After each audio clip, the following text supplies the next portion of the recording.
that only one student can have, right? This ID. But let's say I will go with reverse. So what I am saying, get me all students which ID is not equal to what I am sending. So now if I execute, I will get other two records. This one is not there anymore, as you can see.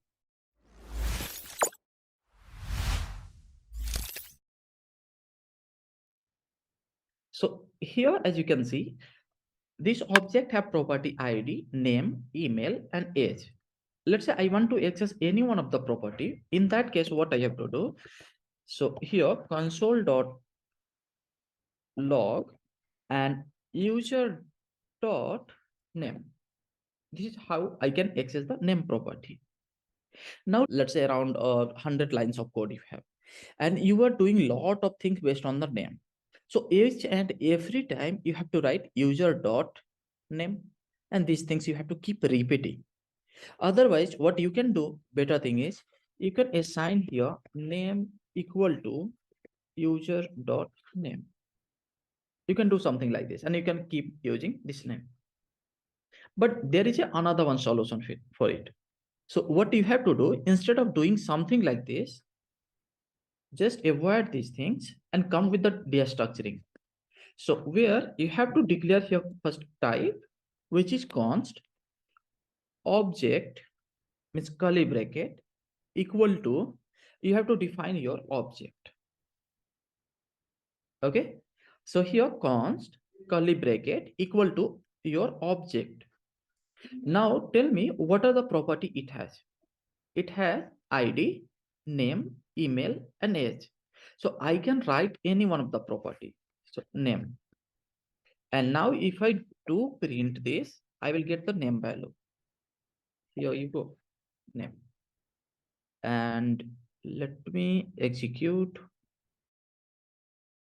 And here you go. I have this John. So here there is a one hack and one thing to remember always, that name, whatever variable name we wrote here, it should definitely be same with this key name. I cannot write here A. If I do so, it will return me undefined because it doesn't exist. It will not complain. Okay.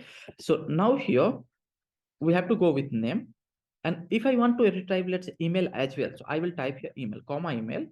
And here you go, name, comma email. So email. Now you have both here. So we are dealing with the object destructuring. That's why we have here curly bracket. Understood? And this side, the object, what we have, we are providing. Now let's say I have this user 1 and there is a user 2. So I will copy this information. Now, if I called you to destructure, so you may ask that both have same name, right? So here user 2 and here user 1. So now you will complain that both have the property as a same, right? I want to destructure both of them at a time. So it will give me the variable error because variable name cannot be same, isn't it? So if I comment this, it will work because here we are using the same variable name. That's why it's complaining. So how we can just change the variable name? So in order to change the variable name, what I have to do here, after this keyword, colon, after key, colon, and here I can type user 1 name. And it will not be called name anymore. If I print name, it will print this name, not this one.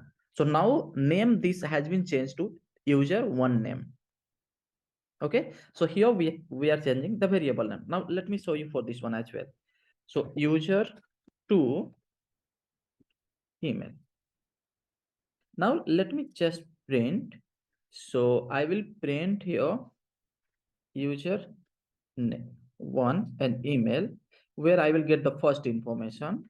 Let me print second. So here I have this name, I haven't changed, and here user 2 email. And here you go, Ben and Ben at example. Okay, so this is how we can change the variable name here. And let me show you one more thing. Let me comment this and let me comment this. Now here I have this name, right? Let me try to access name and immediately it will complain. Name is not defined because we have said to compiler that we have renamed this variable to this. So this doesn't exist anymore. So we can't use. Okay, so now just let's move and let's say how we will deal with the nested destructuring. So now if I define a object called address, right? And address have, I will just add a single property here. Okay, so now I would like to retrieve this information. And this is the nested structure I have. So how can I do with this? So first of all, const, again, you have to do the same. So I will get here address. Okay, now user one, I have to just assign and let's print this.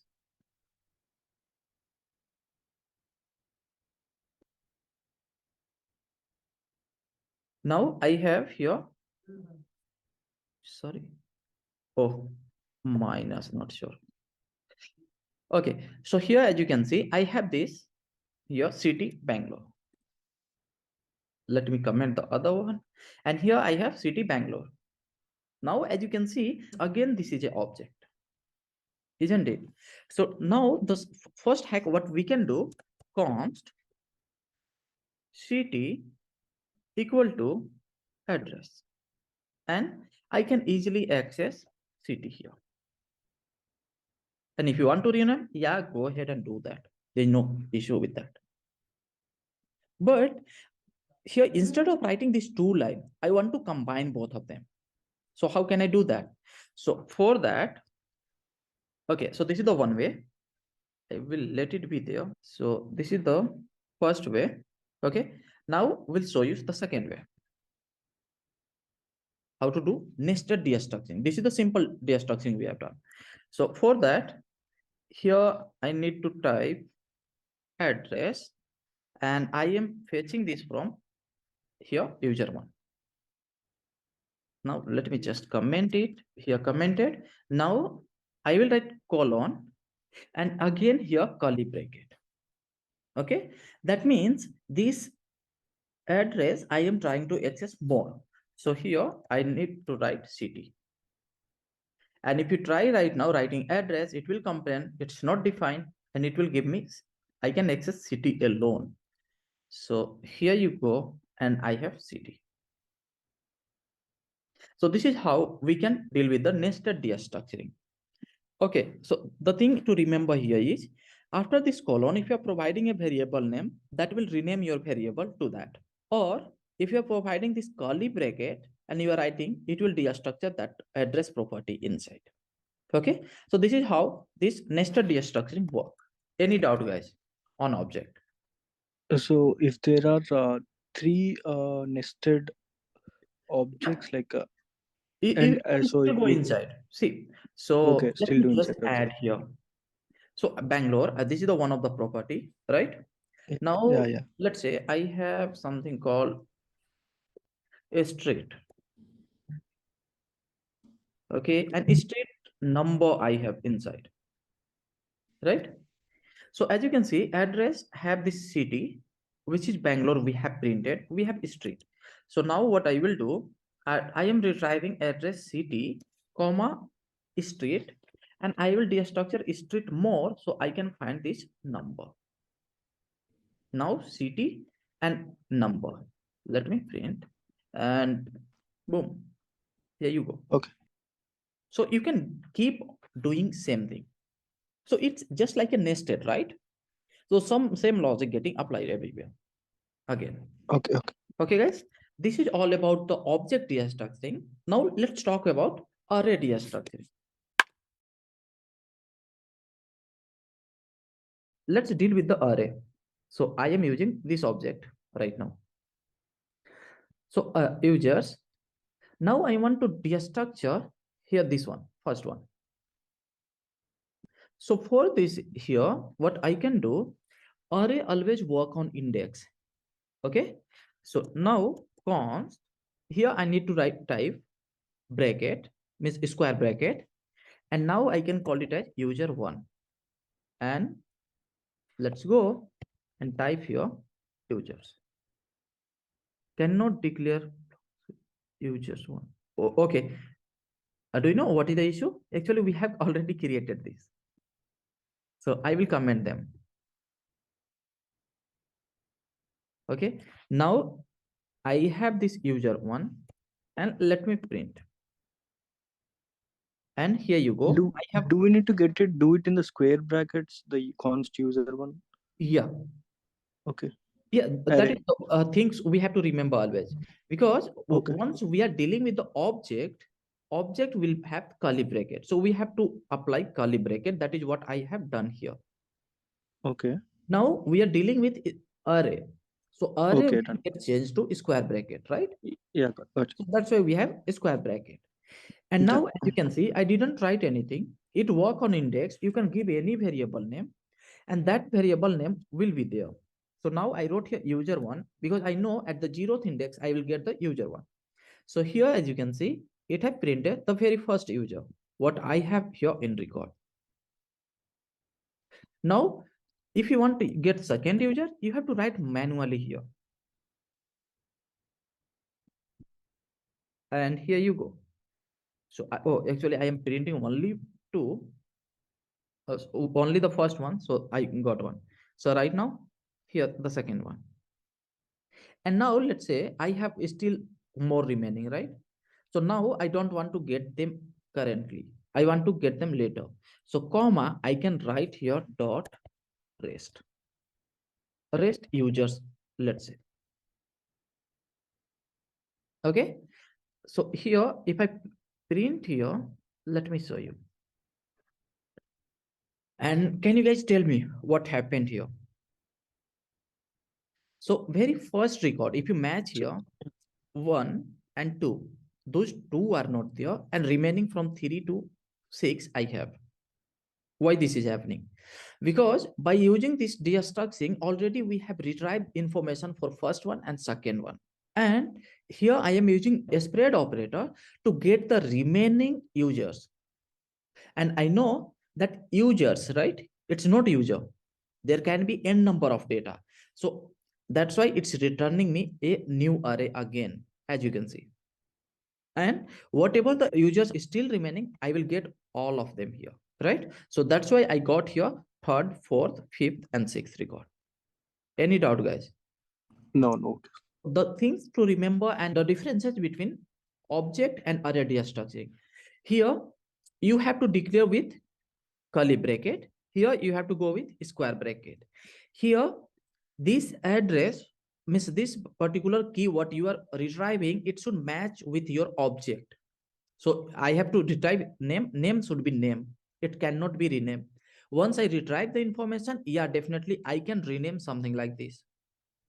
But here, array work on indexes, so I can provide any name. It doesn't mean, and I can print them.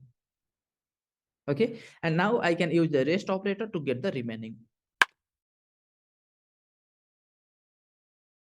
So let's say you have a two object. I will call it as object one, which got few property. Now I have another one object. So object two, and which got few property. Okay. Now I need to combine both of them. There's a requirement that these two objects have to be a single object. So how can I do that? So the first thing what I can do is I will create a next object. So object third. And here I will write the curly bracket. I will spread, means I will write here object, let's say object one. And now if I print here object three, so before that I need to write here console. So object three. And if you can see here, this will act as a key and this will be a value. That is how default behavior is. I want this to be part of this object. So I will use here this spread operator. So what it will do, it will remove this. So that means I will have this property coming from here and it will replace here this line, something like this. So now I will get the same result. And here you go, ID name. There's a major difference between both statement, right? Here, this one and this one. There is a major. So that's why we used here first spread operator. Now, comma, if you want to add any property, you can write here. And that property will get added. Can you see? This got added. So now instead of adding this, I will again call the second object. So object 2. And if you see, here you got another one object. So I need to spread it again here. And boom. Here you have combine. Still, you would like to add another one? Yeah, you can do that.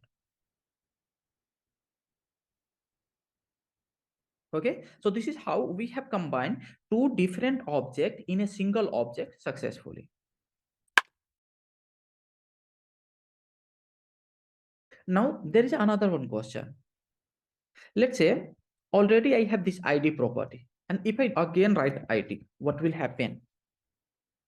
Because a single object cannot have two same key. The duplication of key is not possible in a single object. So now just tell me what it will happen and what I will get result here. For the very first time, we had ID 1, right?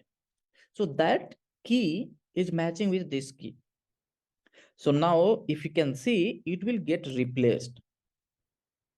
So value will get Overwrite. replaced. Yeah. Overwritten. Yeah. So that's why we don't have this ID 1 anymore. We have this one. And we'll see, this is sometimes it required. You would like to add overridden value. But there is another one thing. Okay. So now tell me, if I place this before, what will happen? Right now, this value will come before. And after that, we are destructuring this object 1. So this value will be overwritten by this value 1. So mostly we will get here 1.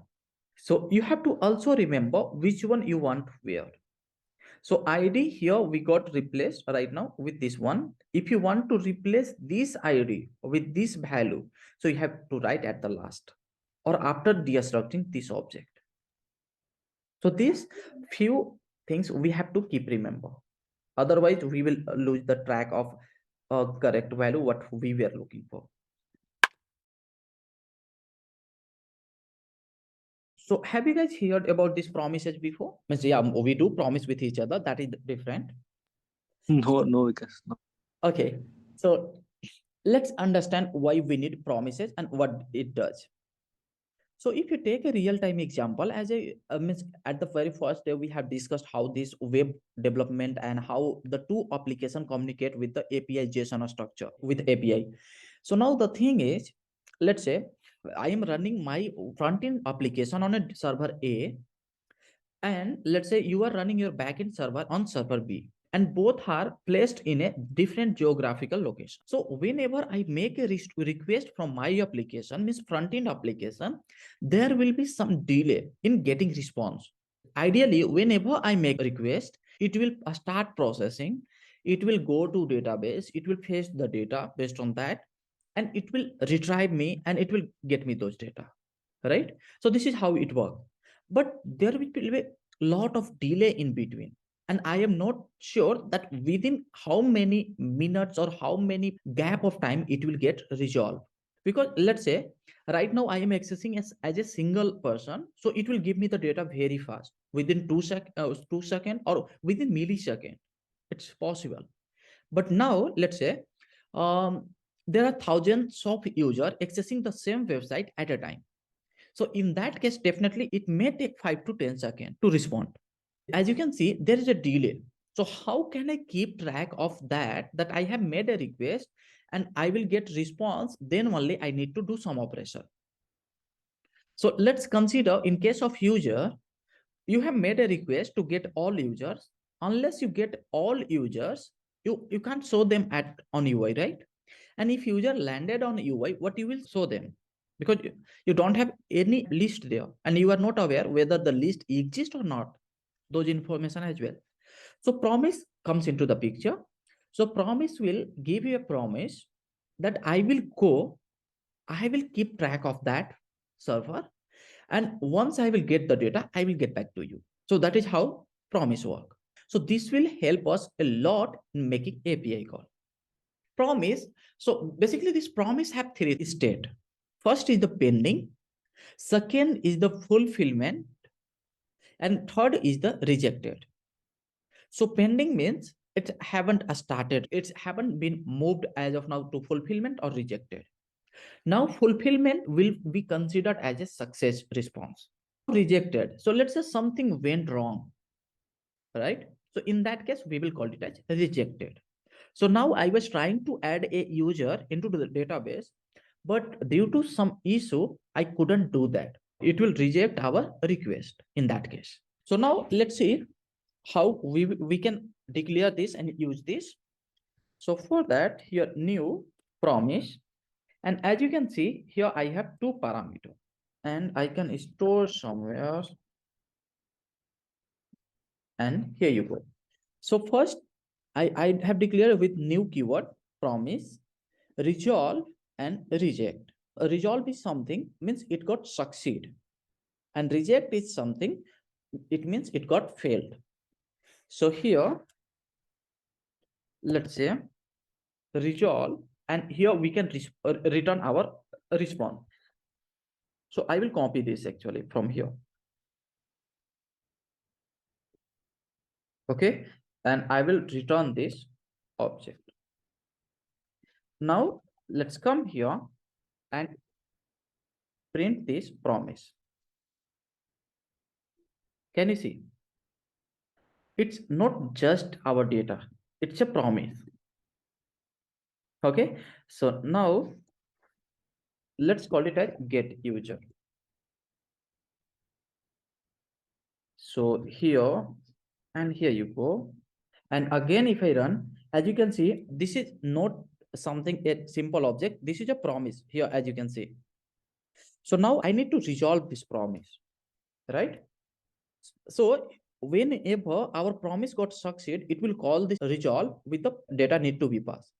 So now here I need to write get user dot, and I need to resolve this promise by then keyword.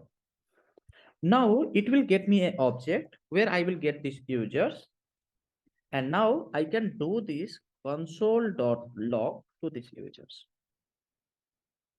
Okay, so this promise can be resolved by using then keyword. Now if I go and run, as you can see, the same data what we have passed from here, it got executed. This is so simple. But right now, let me add a timeout there. Here, whenever we hit it, it goes there and it will resolve automatically, because that is how directly we wrote resolve and return this object. So it's resolving once it's reaching here. But right now, we will not execute this immediately. I will write here timeout. It will take a callback function. Okay. And inside this, I can write here resolve, and second parameter I can pass times. So here this will take time in a millisecond. So I wrote here 3000, which means 3 seconds. So after 3 seconds, resolve this. That is what I wrote. Now let's get back, and here you go. As you can see, I don't have a still, and boom. So after 3 seconds, I got my response here. If I write here, let's say 7 seconds. So until I get the response, it will just keep on waiting. Or once it got resolved and succeed, it will come and execute this block. So here I got after 7 seconds. Right now, just I have hard coded this, that whenever you use the server, it's depend on their mechanism to retrieve the data. Unless you are getting the data, it will keep waiting from our side. Okay, so this is the success scenario. Now let's say it got failed. So that means it will be rejected. Okay, And here we can return a message, user not found. Okay. Now let me reduce to 1 second. And can you see what happened? It's throwing some error, right? So the thing is, if you have any error, you have to handle with the different block that is called catch block. So this is the first. Now dot catch. I will get your error and I will do this console log to this error. Here you go. So what you will do again, this is the chaining we have seen. So here catch error, I will get one parameter as error and I can do this console log to this error. Now let's come and wait and see. So I got here message user not found. That is what I was resolving here. So here, let's say if user doesn't exist or exist, based on that, we can make a condition here. So any doubt guys, as of now, once we dot then we are handling here success, and once we dot catch here, whatever the wrong happen means if it's failing, we will handle that thing here. Because this is a server, so we don't know what will happen. So now let's see. Then is used to resolve Promise. and if it throws an error, then if it throws an error, then it will go to catch, right? Automatically catch. Yeah, we are catching the error. Okay. So we need to write both. Yeah.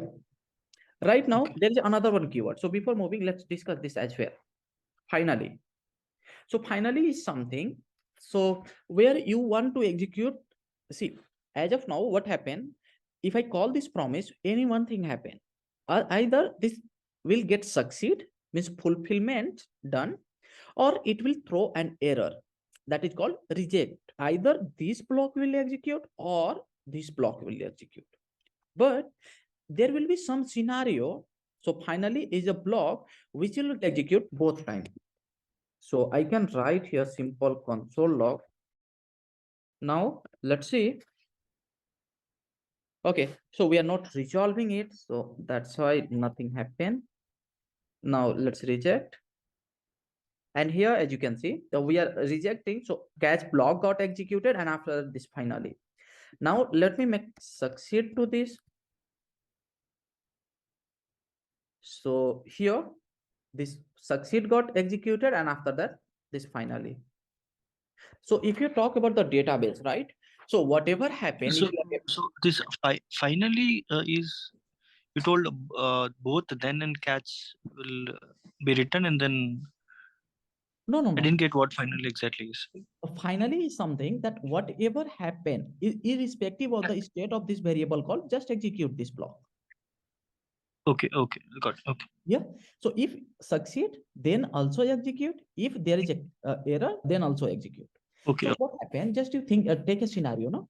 So you are dealing with the database, right? So before inserting or retrieving the information, you have to make a connection to database, isn't it?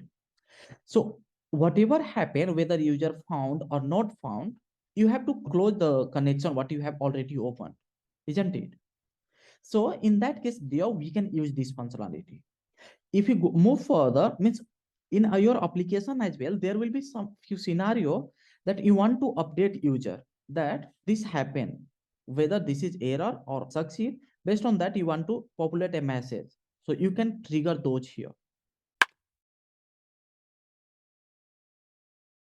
So we were talking about the conditional thing. So if you want to do conditional, you can write a condition based here one array, and if user is not there, you can return here reject state. You can do that here. So if you want to see, we can write if. Okay, so right now I will write a simple thing. So here this is a person. Okay, so just I am trying to demonstrate. So person dot id equal to 1, then resolve this promise. Okay, so I will copy and paste it here, resolve this promise and send this person object. Else here reject this, right? So now reject this. Okay. So basically here, what we are doing based on this, we will calculate it. So right now, if I execute this, it will execute the first block. Why? Because user is there. Now, if I pass here 2, here, as you can see, message user not found. So it's executing this one. Okay. So this is how you can write and you can get the output. So this is what actually this promiser does. Now, if you want to get more information about it, yeah, there is a one means what we will be using called fetch.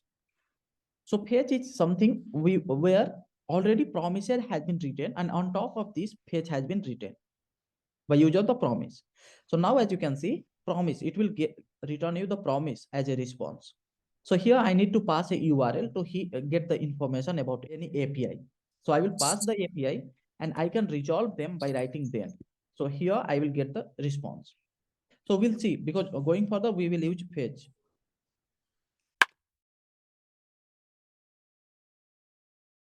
Okay, so now let's move and let's see another one topic, means what we started our day with. So let's see this CRUD. Okay, so this is called create, read, update, and delete. Right? So the first thing what I will do is I will create a user object, or should I call it as a user, or should I student will be fine? So students. Okay. So now the very first object I will define, let's say ID 1, name John, and email john@gmail.com. Okay, this many information he does. Or you want to add DOB as well, so I can go with.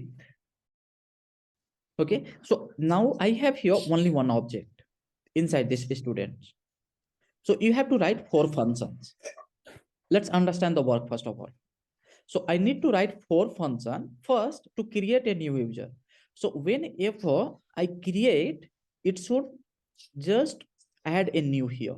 Now here read means this will for the reading. Second, third function for the update. So if I want to update, so let's say I want to update by ID. So here ID, and I want to update name.